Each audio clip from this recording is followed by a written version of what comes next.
கிறிஸ்துவிலே மிகவும் பிரியமானவர்களே, 16/1/2026 உங்களை சந்திப்பதிலே மகிழ்ச்சி அடைகிறேன். வாருங்கள், ஒரு நிமிடம் நாம் ஜெபிப்போம்.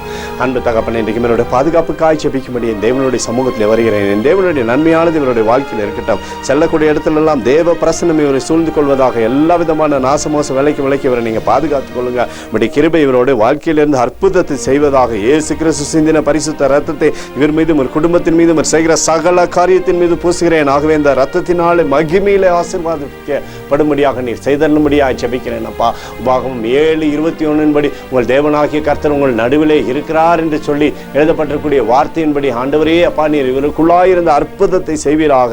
உடைய நன்மையானது இவருடைய வாழ்க்கையிலிருந்து சகலவிதமான ஆசீர்வாதத்தையும் கொண்டு வரட்டும். பாதுகாத்து வழி நடத்துங்க. இயேசுவின் நாமத்திலே ஒப்புக்கொடு ஜெபிக்கிறேன் நல்ல பிதாவே, ஆமென். பிரியமான ஜெப பங்காளரே, ஒரு நிமிடம் நம்ம இந்திய தேசத்திற்காகவும் ஜெபிப்போம்.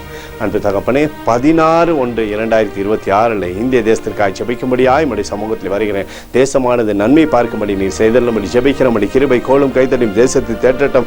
அற்புதமானது தேசத்தில் நடக்கும்படி நீர் செய்தருளும்படியாய் ஜெபிக்கிறேன். ஆண்டவரே, நம்முடைய நிறைவானது தேசத்திலிருந்து சகல ஆசீர்வாதத்தையும் கொண்டு வரும்படி நீர் செய்தருளும்படியாய் ஜெபிக்கிறேன். அப்பா, எங்களுக்காக அடித்து நொறுக்கப்பட்டுக்கூடிய இயேசு கிறிஸ்துவ அவர் சிந்தனை வெளியேறப்பட்ட ரத்தத்தை வைத்து ஒப்புக் கொடுக்கிறேன். அத்தோடு இந்திய தேசத்தில் எழுப்புதலை தரும்படியாய் ஜெபிக்கிறேன். எழுப்புதலை தருவீராக, எழுப்புதலை தருவீராக, எழுப்புதலை தருவீராக. எழுப்புதலை எங்கள் கண்கள் பார்க்கும்படி நீர் ஆசீர்வதிக்கும்படி ஜெபிக்கிறேன். நேற்றும் இன்றும் என்று மாறாதவராகி இயேசுவின் நாமத்திலே ஒப்புக்கொண்டு ஜெபிக்கிறேன் நல்ல பிதாவே, ஆமென். பிரியமான ஜெப பங்காளரே, ஆண்டவர் நம்மளுடைய ஜெபத்தை கேட்டிருக்கிறார். இந்த நாள் முழுவதும் கர்த்தராகிய இயேசு கிறிஸ்துக்குள் நீங்கள் வளரும்படி இந்த வாழ்த்தி ஆசீர்வதிக்கிறேன். ஆமென்.